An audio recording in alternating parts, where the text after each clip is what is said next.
மலையகத்தில் அபிவிருத்தி நடவடிக்கைகள் முன்னெடுக்கப்படுகின்றன என பல மேடைகளில் பறைசாற்றப்படுகின்ற போதிலும் அவை வெறும் சந்தர்ப்பவாத குரல்களாக மட்டுமே காணப்படுகின்றன. இதற்கு பல்வேறு உதாரணங்கள் மலையகத்தில் முடங்கி கிடக்கின்றன.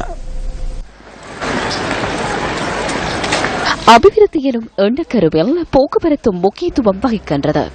எனினும் சில பகுதிகளில் போக்குவரத்து கட்டமைப்புகள் சீரற்று காணப்படுகின்றவை கவலைக்குரியதே. தலவாக்கலை அக்கரப்பத்தனை நகரத்தில் இருந்து போபத்தலாவு, ஹோமூட் மற்றும் மணிப்பாலம் ஆகிய பகுதிகளுக்கான போக்குவரத்து சேவைகள் உரிய முறையில் காணப்படவில்லை என மக்கள் அங்கலாய்க்கின்றனர்.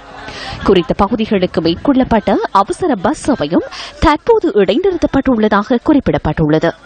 இதன் காரணமாக நாளாந்தம் பெரும் அசௌகரியங்களை எதிர்நோக்குவதாக பிரதேச மக்கள் தெரிவிக்கின்றனர். ஆனால் இவங்களுக்கு இந்த ரோட்டில் குறிப்பிட்ட நேரத்துக்கு பஸ் ஒதுக்கி குறவு செய்யாத மாதிரி ஸ்கூல் பிள்ளைகள் போகிறதுக்கு கஷ்டங்கள் இப்படி பல பிரச்சனைகள் இருக்குது. ஆனால் இந்த ரோடுக்கு பஸ் கிடைச்சா ரொம்ப விசேஷமாக இருக்கும். மேலேருந்து வர பிள்ளைங்க, கோபத்தில் வர பிள்ளைங்க ஒரு 4 கிலோமீட்டர் 5 கிலோமீட்டர் போல் இங்கே வரணும். இடையில ஒரு நேரம் சிட்டி பஸ் இருக்காது, ஒரு நேரம் நடந்தால் வராங்க. ஷார்ட்கட் வழியாக வந்தால் சொனிக்கிச்சின்னு ஓடி வரக்குள்ள சில பிள்ளைங்க விழுந்துருது. மற்றது இந்த ரோட்டில் சிறுத்தை இருக்குது. ஒவ்வொரு நேரம் பஸ் நம்ம நடந்து பட்ட பக்கத்தில் போக்குள்ள தேமிச்சு கொண்டு கல் கடிச்சு தேமிச்சு கொத்துது. நாங்கள் ஹோம்வுட் போகிறதுக்காக தினமும் ஒரு 3 வீலர் ஹயர் பண்ணி தான் போக வேண்டியதாக இருக்குது. எங்களால் நேரத்துக்கு பாடசாலைக்கு போகவும் முடியலை. இந்த ரோட்டில் சிடிபி பஸ் ஒன்று இருந்துச்சு, ஆனால் இப்போ நிறுத்தப்பட்டிருக்கிறதுனால எங்களால் டைமுக்கு போயிட்டு எங்களை கடமைகளை சரியாக செய்ய முடியலை.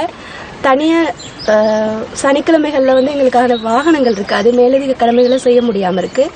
அதோட 5 மணிக்கு பிறகு எந்த வாகனமும் கிடைக்காத நிலைமை. தனியாக நடந்து வரவும் முடியாது. இது பாதுகாப்பற்ற ஒரு பாதையாக இருக்கு. போக்குவரத்து சிக்கல் காரணமாக குறித்த பகுதிகளில் உள்ள சுமார் 200க்கும் மேற்பட்ட மாணவர்கள் பாதிக்கப்படுவதாக தெரிவிக்கப்படுகின்றது. எனவே சம்பந்தப்பட்டவர்கள் மலையக அபிவிருத்தி நடவடிக்கையில் வெறும் வாய்சொல் வீரர்களாக செயற்படாது செயல் வடிவில் தங்களின் நடவடிக்கைகளை வெளிக்காட்ட வேண்டும் என்பதை அனைவரினதும் எதிர்பார்ப்பு.